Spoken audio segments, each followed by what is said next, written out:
नमस्कार दोस्तों, स्वागत है आप सभी को एक बार फिर से आपके अपने YouTube channel S1 coaching centre में। फ्रेंड्स, कैसे हैं आप सब? आई होप आप सब अच्छे होंगे, आप सबका तैयारी अच्छे से चल रहा होगा।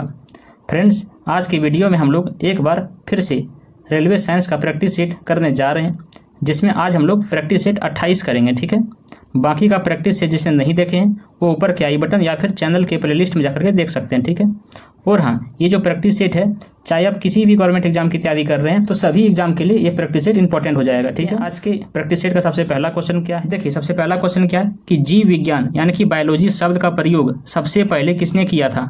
तो बताइए, जीव विज्ञान शब्द का प्रयोग सबसे पहले किसने किया था? अरस्तु ने, पुरकिंजे ने, लेमार्क ने या फिर डार्विन ने? तो देखिए, जीव विज्ञान शब्द का प्रयोग सबसे पहले किसने किया था? तो लेमार्क ने। ठीक है, यानी कि ऑप्शन सी इसका राइट आंसर हो जाएगा। चलिए इसके बारे में कुछ और देख लेते हैं। देखिए, जीव विज्ञान का जनक अरस्तु को माना जाता है। जीव विज्ञान शब्द का प्रयोग पहली बार प्रसिद्ध वैज्ञानिकों लेमार्क और ट्रेविरेनस ने 1802 में किया था। जीव विज्ञान शब्द की उत्पत्ति ग्रीक भाषा में हुई है, जिसमें बायोस का अर्थ होता है जीवन, लोगो का अर्थ होता है प्रवचन। ठीक है, कि जीव विज्ञान जीवों की विभिन्न संरचनाओं और उनके विकास और पर्यावरण का वैज्ञानिक अध्ययन होता है। ठीक है, उसके बाद क्वेश्चन नंबर 2 देखिए क्या है कि पाओ क्रिस्टेसस किसका वैज्ञानिक नाम है?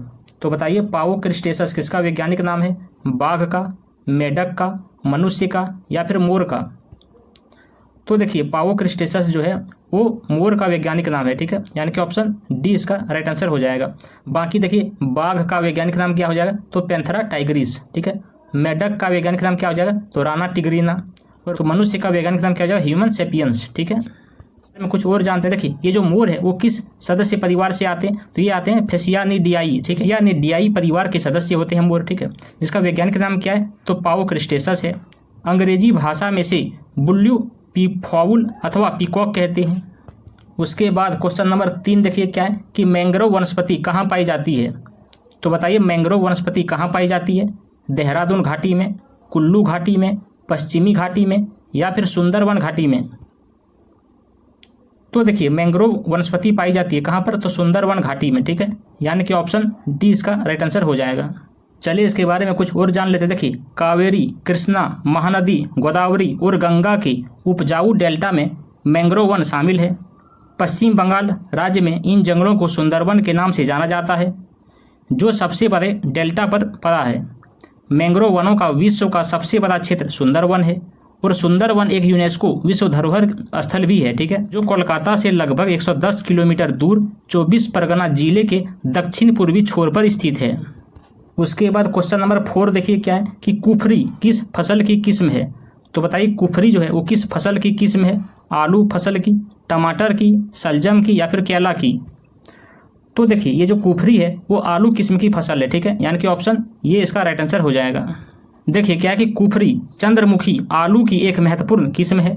कुफरी जो है वो चंद्रमुखी और कुफरी बहार आलू की ऐसी किस्म है जिनकी सुप्ता व्यवस्था कम होती है।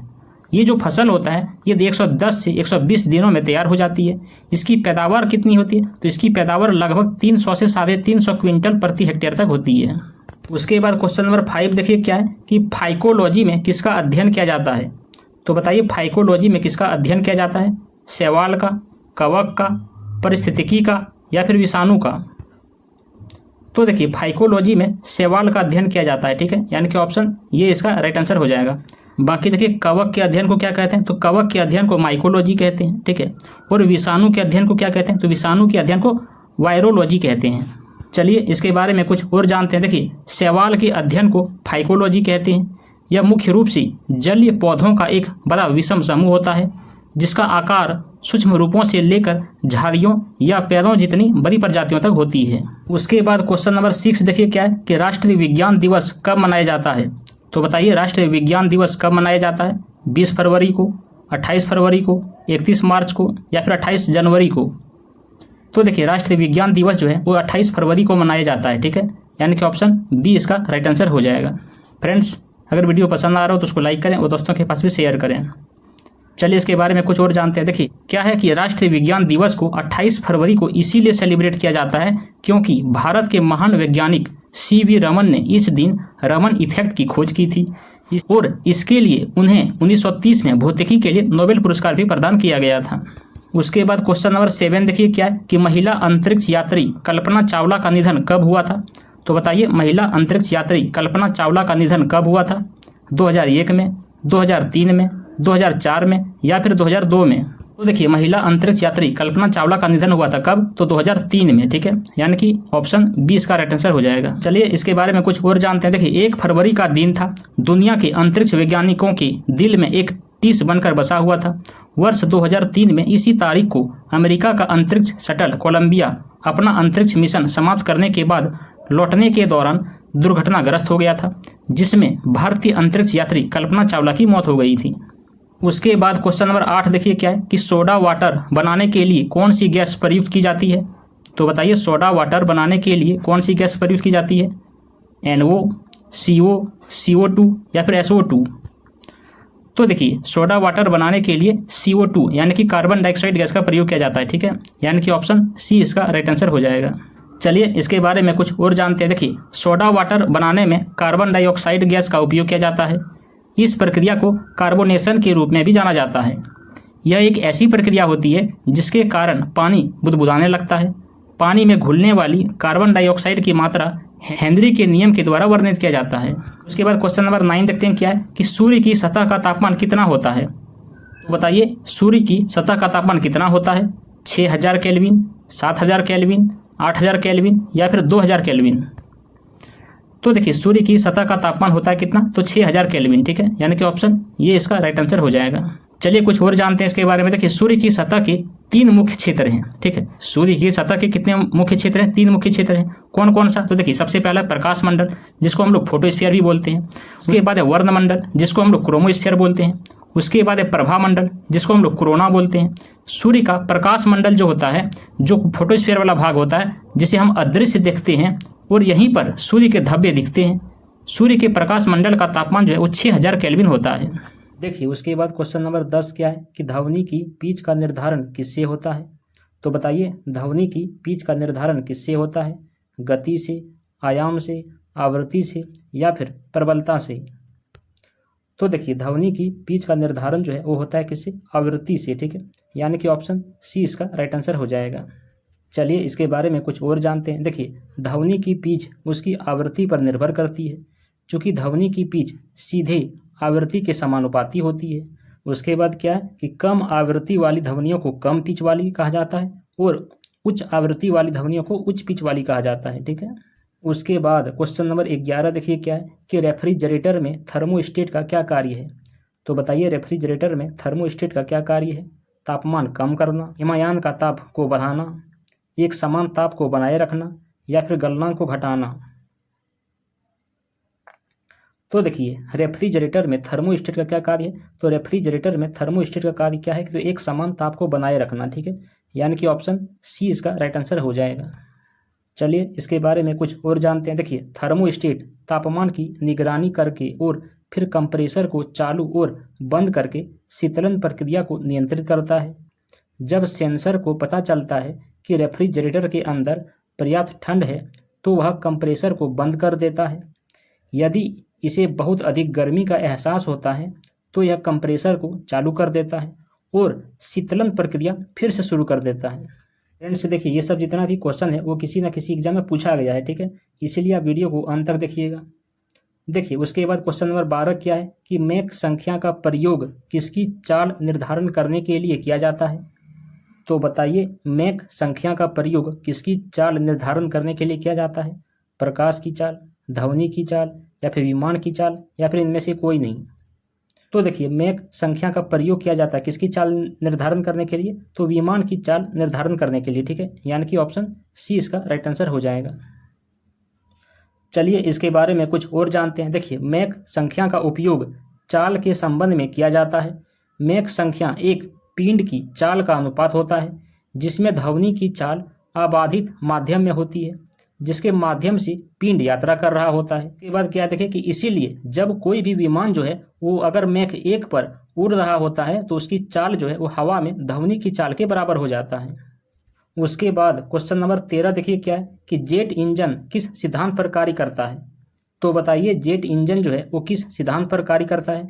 द्रव्यमान संरक्षण के सिद्धांत पर, ऊर्जा संरक्षण के सिद्धांत पर, रैखिक संवेग संरक्षण के सिद्धांत पर, या फिर कोणीय संवेग संरक्षण के सिद्धांत पर? तो देखिए जेट इंजन रैखिक गति के संरक्षण की घटना पर काम करता है। यह ईंधन के दहन के माध्यम से बड़ी मात्रा में गैसों का उत्पादन करता है। इसे एक जेट के माध्यम से पीछे की दिशा में भागने की अनुमति दी जाती है। उसके बाद क्वेश्चन नंबर 14 देखिए क्या है कि गोबर गैस संयंत्र का आविष्कार किसने किया था? तो बताइए गोबर गैस संयंत्र का आविष्कार किसने किया था? सीवी देसाई ने, पास्कल ने, रॉबर्ट विल्हेम ने, या फिर गीगर ने? तो देखिए गोबर गैस संयंत्र का आविष्कार किया था किसने? तो सीवी देसाई ने, ठीक है, यानी कि ऑप्शन ये इसका राइट आंसर हो जाएगा। चलिए इसके बारे में कुछ और जान लेते हैं। देखिए भारतीय कृषि अनुसंधान संस्थान की IARI इसका मतलब क्या हुआ? तो इंडियन एग्रीकल्चर रिसर्च इंस्टीट्यूट। एक बार फिर से देख लीजिए, इंडियन एग्रीकल्चर रिसर्च इंस्टीट्यूट, ठीक है, के वैज्ञानिक जो है वो डॉक्टर SV देसाई और डॉक्टर SC विश्वास ने 1941-42 में गोबर से गोबर गैस संयंत्र का आविष्कार किया था। उसके बाद क्वेश्चन नंबर 15 देखिए क्या है कि जल की शुद्धि में कौन सा रसायन प्रयुक्त किया जाता है? तो बताइए जल की शुद्धि में कौन सा रसायन प्रयुक्त होता है? Potassium sulphate, potassium permanganate, sulphuric अम्ल, या फिर नाइट्रिक अम्ल? तो देखिए इसका सही उत्तर हो जाएगा पोटेशियम परमैंगनेट, ठीक है, यानी कि ऑप्शन बी इसका राइट आंसर हो जाएगा। चलिए इसके बारे में कुछ और जान लेते हैं। देखिए पोटेशियम परमैंगनेट एक अकार्बनिक रासायनिक यौगिक होता है और यह एक मजबूत ऑक्सीकरण एजेंट भी होता है। पोटेशियम परमैंगनेट का उपयोग जल उपचार में गंध पैदा करने वाले यौगिकों को हटाने के लिए किया जाता है और इसका उपयोग पानी में आयरन और मैग्नीज को हटाने के लिए भी किया जाता है। उसके बाद क्वेश्चन नंबर 16 देखिए क्या है कि बुलेट प्रूफ पदार्थ बनाने के लिए कौन सा बहुलक प्रयुक्त होता है? तो बताइए बुलेट प्रूफ पदार्थ बनाने के लिए कौन सा बहुलक प्रयुक्त होता है? पॉलीएथिलीन, पॉलीएमाइड, पॉलीपेप्टीन, या फिर पॉलीकार्बोनेट? तो देखिए बुलेट प्रूफ पदार्थ बनाने के लिए किस बहुलक का प्रयोग किया जाता है? तो हो जाएगा पॉलीकार्बोनेट, ठीक है, यानी कि ऑप्शन डी इसका राइट आंसर हो जाएगा। चलिए इसके बारे में कुछ और जान लेते हैं। देखिए लेक्सन एक प्रकार का पॉलीकार्बोनेट यानी कार्बोनेट समूह से बना थर्मोसेटिंग पॉलीमर होता है। वे कठिन हैं और स्पष्ट रूप से पारदर्शी भी होते हैं। वे मजबूत कठिन सामग्री हैं और ऑप्टिकल रूप से पारदर्शी होते हैं। यही वजह है कि बुलेट प्रूफ ग्लास बनाने के लिए लेमिनेटेड पॉलीकार्बोनेट यानी कि लेक्सन का प्रयोग किया जाता है। उसके बाद क्वेश्चन नंबर 17 देखिए क्या है कि विश्व में प्राकृतिक रबर का सबसे बड़ा उत्पादक देश कौन सा है? तो बताइए प्राकृतिक रबर का सबसे बड़ा उत्पादक देश कौन सा है? ब्राजील, भारत, मलेशिया, या फिर थाईलैंड? क्या हो जाएगा? हो जाएगा थाईलैंड, ठीक है, यानी कि ऑप्शन डी इसका राइट आंसर हो जाएगा। चलिए इसके बारे में कुछ और जान लेते हैं। देखिए थाईलैंड दुनिया का सबसे बड़ा प्राकृतिक रबर उत्पादक देश है। उसके बाद इंडोनेशिया है। 2022 में वैश्विक रबर शिपमेंट में 10 सबसे बड़े निर्यातकों की हिस्सेदारी जो है वो लगभग 94.4% थी। अगर पूछे भारत में सबसे ज़्यादा रबर उत्पादन में प्रथम राज्य कौन सा है? तो हो जाएगा केरल, ठीक है, जहाँ पर 75 से 80% रबर का उत्पादन होता है। उसके बाद क्वेश्चन नंबर 18 देखिए क्या है कि भारतीय दलहन अनुसंधान संस्थान कहाँ अवस्थित है? तो बताइए भारतीय दलहन अनुसंधान संस्थान कहाँ अवस्थित है? लखनऊ में, कानपुर में, फैजाबाद में, या फिर वाराणसी में? तो देखिए भारतीय दलहन अनुसंधान संस्थान कहाँ है? तो हो जाएगा कानपुर में, ठीक है, यानी कि ऑप्शन बी इसका राइट आंसर हो जाएगा। चलिए इसके बारे में कुछ और जान लेते हैं। देखिए भारतीय दलहन अनुसंधान संस्थान संपादन भारत सरकार के अधीन चिन्हित संस्थान है। यह कानपुर में स्थापित है। इसकी स्थापना कब हुआ था? तो इसकी स्थापना हुआ था 1983 ईस्वी को, ठीक है। चलिए उसके बाद क्वेश्चन नंबर 19 देखिए क्या है कि सूर्य ग्रहण कब होता है? तो बताइए सूर्य ग्रहण कब होता है? अमावस्या के दिन, पूर्णिमा के दिन, किसी भी दिन में, या फिर इनमें से कोई नहीं? तो देखिए सूर्य ग्रहण जो है वो होता है कब? तो अमावस्या के दिन, ठीक है, यानी कि ऑप्शन ये इसका राइट आंसर हो जाएगा। चलिए इसके बारे में कुछ और देख लेते हैं। देखिए सूर्य ग्रहण सदैव अमावस्या को ही होता है। देखिए सूर्य ग्रहण कब होता है तो इसके बारे में जान लीजिए। देखिए सूर्य ग्रहण तब होता है जब चंद्रमा जो है वो पृथ्वी और सूर्य के मध्य से होकर गुजरता है, ठीक है। सूर्य ग्रहण कई अलग अलग तरह के होते हैं, जैसे पूर्ण सूर्य ग्रहण हो गया, उसके बाद वलयाकार सूर्य ग्रहण हो गया, फिर उसके बाद आंशिक सूर्य ग्रहण हो गया, ठीक है। देखिए अगर पूछे कि चंद्र ग्रहण कैसे होता है, तो देखिए चंद्र ग्रहण कब होगा, जब पृथ्वी जो है वो सूर्य और चंद्रमा के बीच में आ जाएगा, ठीक है। जब पृथ्वी बीच में आएगा तो चंद्र ग्रहण, जब चंद्रमा बीच में आएगा तो सूर्य ग्रहण होगा, ठीक है, ये याद रखिएगा। चलिए उसके बाद इस सेट का आखिरी क्वेश्चन नंबर 20 देखते हैं। क्या क्या कि दो ग्रह जिनके पास उपग्रह नहीं है, तो बताइए वे कौन से दो ग्रह है जिनके पास उपग्रह नहीं है। पृथ्वी एवं बृहस्पति, बुध और शुक्र, बुध एवं शनि, या फिर शुक्र एवं मंगल। तो देखिए इसका सही उत्तर जाएगा बुध एवं शुक्र, ठीक है, यानी कि ऑप्शन बी इसका राइट आंसर हो जाएगा। चलिए इसके बारे में कुछ और जान लेते हैं। देखिए सौर मंडल में शुक्र और बुध ही ऐसे ग्रह हैं जिनका सूर्य से निकटता और कम द्रव्यमान के कारण अपना कोई उपग्रह नहीं है। खगोलविद ने सौर मंडल के सबसे बड़े ग्रह बृहस्पति का चक्कर लगा रहे 12 नए उपग्रह की खोज की है। इस खोज के बाद से बृहस्पति के पास अब कुल 95 उपग्रह हो गए हैं, ठीक। फिर भी शनि के पास 146 उपग्रह के साथ सबसे ज़्यादा उपग्रह वाला ग्रह है, ठीक है। बस इतना ही था फ्रेंड्स। कैसे लगा ये वीडियो कमेंट में जरूर बताइएगा। चलिए मिलते हैं अगली वीडियो में एक अगले सेट को लेकर के, तब तक के लिए धन्यवाद। जय हिंद।